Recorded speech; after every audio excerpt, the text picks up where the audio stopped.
श्री शिवाय नमस्तु भयम। दोस्तों, जैसा कि आप सभी लोग जानते हैं कि 24 मार्च 2026 यानी मंगलवार को पड़ रही है चैत्र मास की नवरात्रि षष्ठी तिथि। और दोस्तों, ये वह तिथि है जो चैत्र मास में पड़ने वाली सबसे बड़ी तिथि है, क्योंकि ये मंगलवार के दिन पड़ रही है और इसका बहुत ही बड़ा और विशेष महत्व होता है। पूज्य गुरुजी ने कहा है कि अगर कभी भी मौका लग जाए और चैत्र महीने की षष्ठी तिथि मंगलवार को पड़ जाए तो आप लोगों को एक छुटकी काला तिल वाला उपाय तो अवश्य ही करना चाहिए। इन दोनों का संयोग बहुत ही कम आता है। इसी के साथ में गुरुजी ने अपनी शिव पुराण कथा में बताया है कि इस दिन आपको एक छुटकी काला तिल वाला उपाय तो आपको अवश्य ही करना चाहिए, क्योंकि ऐसा दिन पूरे साल में सिर्फ एक ही बार आता है। और दोस्तों, आप सभी लोग जानते हो कि मंगलवार षष्ठी तिथि का अगर सबसे बड़ा कोई उपाय है तो वह एक छुटकी काला तिल वाला उपाय है। तो दोस्तों, मंगलवार षष्ठी तिथि के दिन आप लोगों को इस एक छुटकी काला तिल वाला उपाय को जरूर करना है। बहुत सारे लोग होंगे जिन लोगों ने इस उपाय को ना किया हो, मतलब पूरा साल निकल गया, उन्होंने किसी भी दिन इस छुटकी काला तिल वाला उपाय को ना किया हो। पर दोस्तों, आपके पास एक आखिरी मौका बचा हुआ है, जो कि 24 मार्च मंगलवार षष्ठी तिथि के दिन है। इस दिन आप लोगों को इस वाले उपाय को जरूर कर लेना है। भले ही आपने पूरे महीने भर इस उपाय को ना किया हो, पर अगर आपने इस महीने के मंगलवार षष्ठी तिथि के दिन अगर इस वाले उपाय को कर लिया तो आपको इस उपाय को करने का वह फल मिलेगा जिसकी आपने कभी कल्पना भी नहीं करी होगी। इसीलिए आप लोग इस वाले उपाय को एक बार जरूर कर लेना है, ताकि आप लोगों के हाथ से यह मौका ना जा सके और आपको इस उपाय को करने का फल मिल सके। दोस्तों, यह उपाय पंडित जी ने अपनी अभी की ही श्री शिव महापुराण की कथा में बताया है। उपाय को आज हम आपको बहुत अच्छे से समझाने वाले हैं। इस वीडियो को देखने के बाद इस उपाय को समझने के लिए आपको कोई और वीडियो को देखने की जरूरत नहीं पड़ेगी। तो चलिए दोस्तों, उपाय को शुरू करते हैं। देखिए, यह इस चैत्र महीने के मंगलवार षष्ठी तिथि के दिन यह इतना खास होता है, इतना महत्वपूर्ण होता है, देखा गया है। कभी कभी बड़े बड़े पूजा पाठ अनुष्ठान से जो मनोकामना पूर्ण नहीं होते, वह चैत्र महीने की मंगलवार षष्ठी तिथि के दिन एक छोटे से उपाय करने से ही आपकी मनोकामना पूर्ण हो है। और बहुत सारे लोगों ने इस उपाय को किया भी है और उनको इस उपाय को करने का फल भी जरूर मिला है। अगर आप लोग भी इस उपाय को करना चाहते हैं तो आप इस उपाय को पहले अच्छे से समझ लेना, सुन लेना, उसके बाद करना, आपको इस उपाय का फल जरूर मिलेगा। और इस उपाय को कर लेने से आपके घर में चाहे किसी भी प्रकार की दोहक और समस्या क्यों ना चल रही हो, आपको उसका कारण भी नहीं पता है कि भाई ये समस्या किस कारण से चल रही, उसका कुछ भी कारण हो सकता है, जैसे पितृदोष हो सकता है या किसी भी तरह का मंगल दोष भी हो सकता है। तो इस दिन आप लोगों को ये वाला उपाय कर लेना है। ये एक ऐसा उपाय है जिस उपाय को अगर किसी विशेष दिन पर किया जाए तो भाई उस विशेष दिन का जो है वह तो हमें मिलता ही मिलता है, पर हमने उस दिन पर इस उपाय को किया है तो हमें उससे भी बड़ा फल मिलता है, और फल बहुत जल्दी मिलता है, क्योंकि आप इस उपाय को बहुत ही बड़े और विशेष दिन पर रहे हो। तो चलिए अब उपाय के बारे में बात करते हैं, लेकिन उससे पहले आप लोगों को यह जानना आवश्यक है कि आखिर यह उपाय किस समय करना है, किसको करना है और कैसे करना है। तो चलिए हम आगे आपको वीडियो में एक एक करके बता देते हैं। लेकिन उससे पहले अगर आप लोग हमारे चैनल पर पहली बार आए हैं या फिर मेरी आवाज आज पहली बार सुन रहे हैं तो हमारे चैनल वास्तविक जानकारी को सब्सक्राइब जरूर कर लेना, और इस वीडियो को लाइक करके कमेंट बॉक्स में श्री शिवाय नमस्तु भयम ओम नमः शिवाय जरूर टाइप कर देना। तो दोस्तों, इस एक छुटकी काला तिल वाला उपाय को हमें इस मंगलवार षष्ठी तिथि के दिन कैसे करना है, किसको करना है, किस समय करना है और कहां पर करना है, ये सारे सवालों के जवाब आपको इस वीडियो में मिल जाएंगे। और जो ये वीडियो देखेगा भाई, उसको एक छुटकी काला तिल वाला उपाय जरूर करना चाहिए, क्योंकि इस दिन काला तिल का भी बहुत ही बड़ा और विशेष महत्व होता है। और बात आ जाए एक छुटकी काला तिल वाला उपाय की, तो ये सोने पे सुहागा वाली बात हो जाती है और ये एक बहुत ही बड़ा उपाय हो जाता है इस मंगलवार षष्ठी तिथि का। तो अब दोस्तों, इस एक छुटकी काला तिल वाला उपाय को आखिर करना किसको है, सबसे पहले हम लोग वो बात जान लेते हैं। तो देखो, घर की जो बड़ी माताएं बहनें होती हैं, उन माताओं बहनों में से कोई भी एक बड़ी माता बहन इस वाले उपाय को कर सकती है। और दोस्तों, अगर आप तो अपने घर में से सभी सदस्यों को भी इस उपाय को करवा सकते हैं। अगर किसी व्यक्ति की खुद की कोई मनोकामना है, खुद की कोई दुख और परेशानी है जो कि वो अपने लिए ही करना चाहता है इस वाले उपाय को, तो वे खुद अपने लिए भी कर सकता है। बाकी अगर कोई घर में से ऐसा है जो कि अपने पूरे घर परिवार की सुख और शांति के लिए यह वाला उपाय करना चाहता है तो भाई वो भी कर सकता है, उसमें भी कोई दिक्कत वाली बात नहीं है। कहने का मतलब है कि इस उपाय को हर एक सदस्य भी कर सकता है और पूरे घर परिवार के सदस्य के लिए घर की बड़ी माताओं बहनों में से कोई एक माता बहन भी कर सकती है। माताएं बहनें अगर घर में उपस्थित ना हो या वह यह वाला उपाय ना कर पा रही हो तो फिर घर का कोई बड़ा सदस्य भी इसे एक छुटकी काला तिल वाला उपाय को कर सकता है, चाहे फिर वह पुरुष ही क्यों ना हो, उसमें कोई भी दिक्कत वाली बात नहीं है।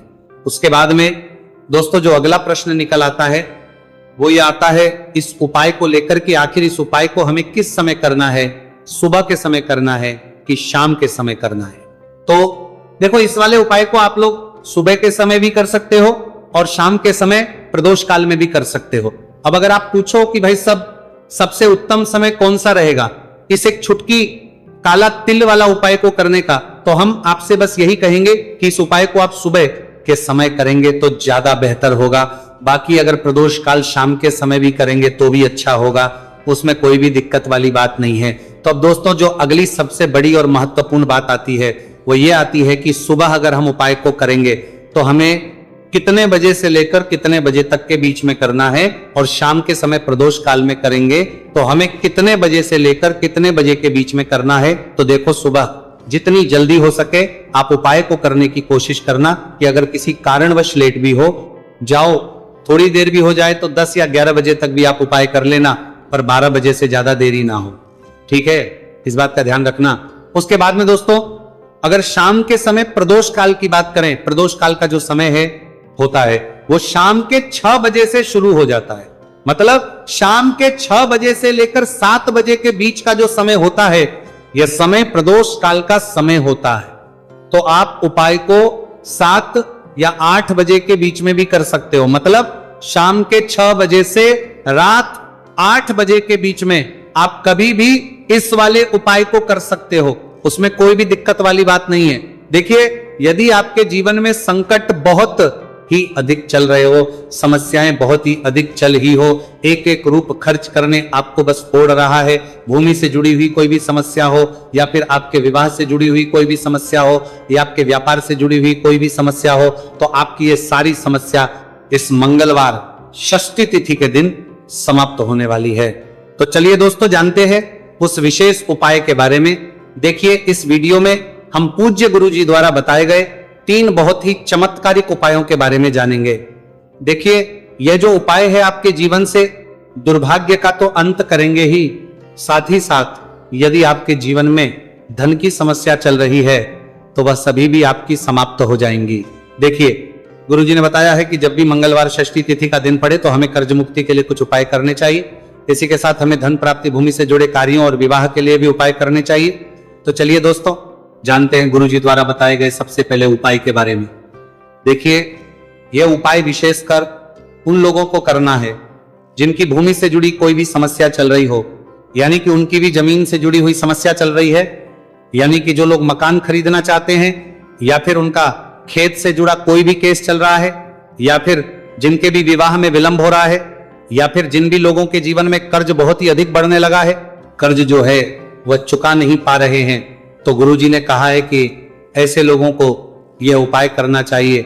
देखिए इस उपाय के लिए आपको थोड़े से काले तिल ले लेने हैं। देख आपको मात्र एक चुटकी काले तिल ले लेने हैं। इसी के साथ में आपको थोड़ा सा शहद ले लेना है। फिर सबसे अंत में आपको एक लोटा शुद्ध जल ले लेना है।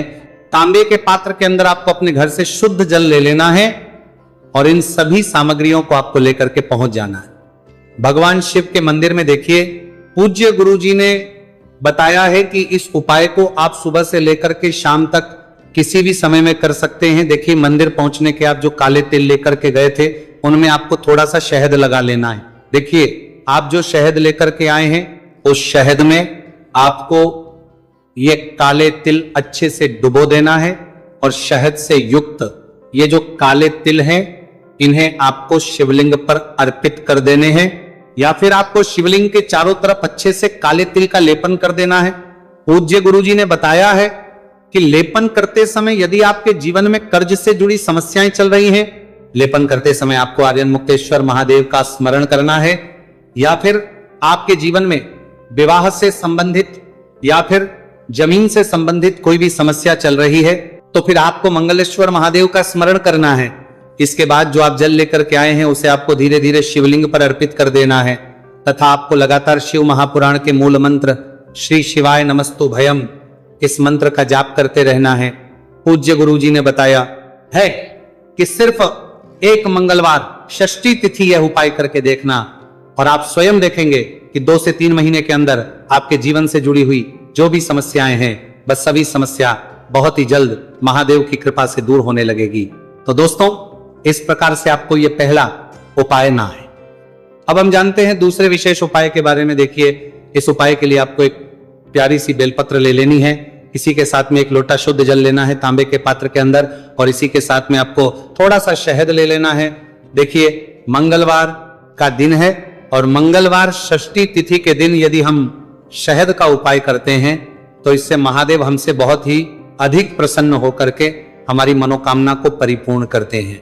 देखिए दोस्तों यदि आपको बेलपत्र नहीं मिल पाती है तो आप भगवान शिव के शिवलिंग पर जो बेलपत्र छड़ी हुई होती है उसे शुद्ध जल से धो करके उसका उपयोग कर सकते हैं। तो इन सभी सामग्रियों को आपको भगवान शिव के मंदिर में लेकर के पहुंच जाना है।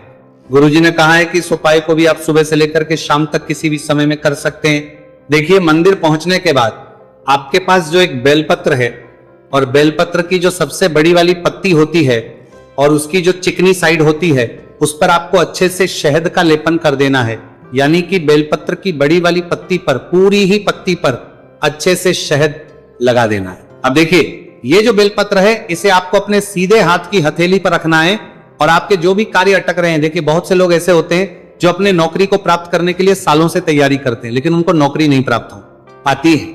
बहुत से ऐसे लोग होते हैं जो बहुत ही मेहनत करते हैं, धन भक्ति के लिए बहुत अधिक प्रयास करते हैं लेकिन फिर भी उनको धन प्राप्त नहीं हो पाता है। तो गुरुजी ने बताया है कि जब भी आपको अपने कार्यों में सफलता ना मिले तो फिर आपको मंगलवार के दिन इस उपाय को अवश्य करना चाहिए। देखिए अब आपको जिस भी कार्य में सफलता प्राप्ति करनी है उस कार्य को सफल बनाने के लिए आपको महादेव से प्रार्थना कर लेनी है और फिर ये जो एक बेलपत्र है इसे आपको भगवान शिव के शिवलिंग पर अर्पित कर देनी है। देखिए बेलपत्र की चिकनी साइड जिस पर आपने शहद लगाए हैं वह शिवलिंग से स्पर्श रहेगी और इसकी जो डंडी है वो आपको जलाधारी की ओर रखनी है। इस प्रकार से आपको यह बेलपत्र अर्पित कर देनी है। अब देखिए आप जो एक लोटा जल लेकर के आए हैं उसे आपको भगवान शिव के शिवलिंग पर धीरे धीरे अर्पित कर देना है। श्री शिवाय नमस्तु भयम इस मंत्र का जाप करते हुए देखिए जैसे ही यह जल शिवलिंग से होकर के जलाधारी की ओर बह करके आएगा तो इसे आपको थोड़ा सा अपने सीधे हाथ की हथेली में झेल लेना है। इस जल को आपको अपनी दोनों आंखों पर लगा लेना है और इस जल का थोड़ा सा छिड़काव आपको अपने शरीर पर कर लेना है। पूज्य गुरुजी ने बताया है कि जब भी हम मंगलवार के दिन शहद वाली बेलपत्र शिवलिंग पर अर्पित करते हैं तो इससे हमें महादेव हर कार्य में सफलता प्राप्त करवाते हैं। यदि हमें अपनी मेहनत करने के बावजूद भी पर्याप्त मात्रा में सफलता नहीं मिल पा रही है तो गुरुजी ने कहा है कि आपको मंगलवार षष्ठी तिथि के दिन यह चमत्कारिक उपाय अवश्य ही कर लेना है। अब दोस्तों हम जान लेते हैं गुरुजी द्वारा बताए गए तीसरे विशेष उपाय के बारे में। देखिए इस उपाय के लिए भी आपको मात्र एक लोटा शुद्ध जल ले लेना है तांबे के पात्र के अंदर। फिर इसी के साथ में आपको एक प्यारी सी बेलपत्र ले लेनी है। बेलपत्र आपको ध्यान रखना है कि कैसे भी कटी हुई खंडित नहीं होनी चाहिए। अब देखिए मात्र 2 सामग्री लेकर के आपको भगवान शिव के मंदिर में पहुंच जाना है। पूज्य गुरुजी ने बताया है कि यह उपाय विशेषकर उन लोगों को करना है जिनकी कोई भी विशेष मनोकामनाएं जो कई दिनों से परिपूर्ण नहीं हो पा रही है, चाहे वह विवाह से संबंधित हो, नौकरी से संबंधित हो, व्यापार से संबंधित हो, चाहे किसी भी प्रकार की मनोकामना है जो परिपूर्ण नहीं हो पा रही, तो उसके लिए आपको यह उपाय करना है। देखिए इस उपाय को भी आप सुबह से कि शाम तक किसी भी समय में कर सकते हैं। देखिए मंदिर पहुंचने के बाद सबसे पहले तो आप बेलपत्र लेकर के आए हैं, उसे आपको अपने सीधे हाथ की हथेली पर रखना है और आपको महादेव से प्रार्थना करनी है कि हे मेरे महादेव, मेरी ये जो मनोकामनाएं बहुत दिनों से अधूरी हैं, मैंने कई प्रकार के उपाय कर लिए हैं, कई प्रकार के व्रत कर लिए हैं, लेकिन अभी तक मेरी मनोकामना परिपूर्ण नहीं हो पाई है। तो उस मनोकामना को परिपूर्ण करने के लिए प्रार्थना करनी है और ये एक बेलपत्र आपको शिवलिंग पर अर्पित कर देनी है। देखिए बेलपत्र की जो चिकनी साइड है वो शिवलिंग से स्पर्श रहेगी और इसकी जो है वो आपको जलाधारी की ओर रखनी है। इस प्रकार से आपको ये बेलपत्र अर्पित कर देनी है, इसी प्रकार से आपको ये बेलपत्र अर्पित करनी है। अब देखिए, आप जो एक लोटा शुद्ध जल लेकर के आए हैं, इसे आपको धीरे धीरे शिवलिंग पर अर्पित कर देना है। इस मंत्र का जाप करते हुए देखिए, जल अर्पित करते हुए आपको कम से कम 11 बार श्री शिवाय नमस्तु भयम या फिर ओम नमः शिवाय इस मंत्र का जाप कर लेना है। पूज्य गुरु जी ने बताया है कि जो भी व्यक्ति 24 मार्च मंगलवार षष्ठी तिथि के दिन शिवलिंग के सामने इस उपाय को करता है तो उसकी जो भी मनोकामना है वह महादेव की कृपा से निश्चित ही परिपूर्ण हो जाती है। तो दोस्तों, यह थे पूज्य गुरु जी द्वारा बताए गए कुछ बहुत ही खास उपाय। अगर आपको जानकारी अच्छी लगी हो तो वीडियो लाइक करिएगा। मिलते हैं फिर एक नई वीडियो के साथ। श्री शिवाय नमस्तु भयम।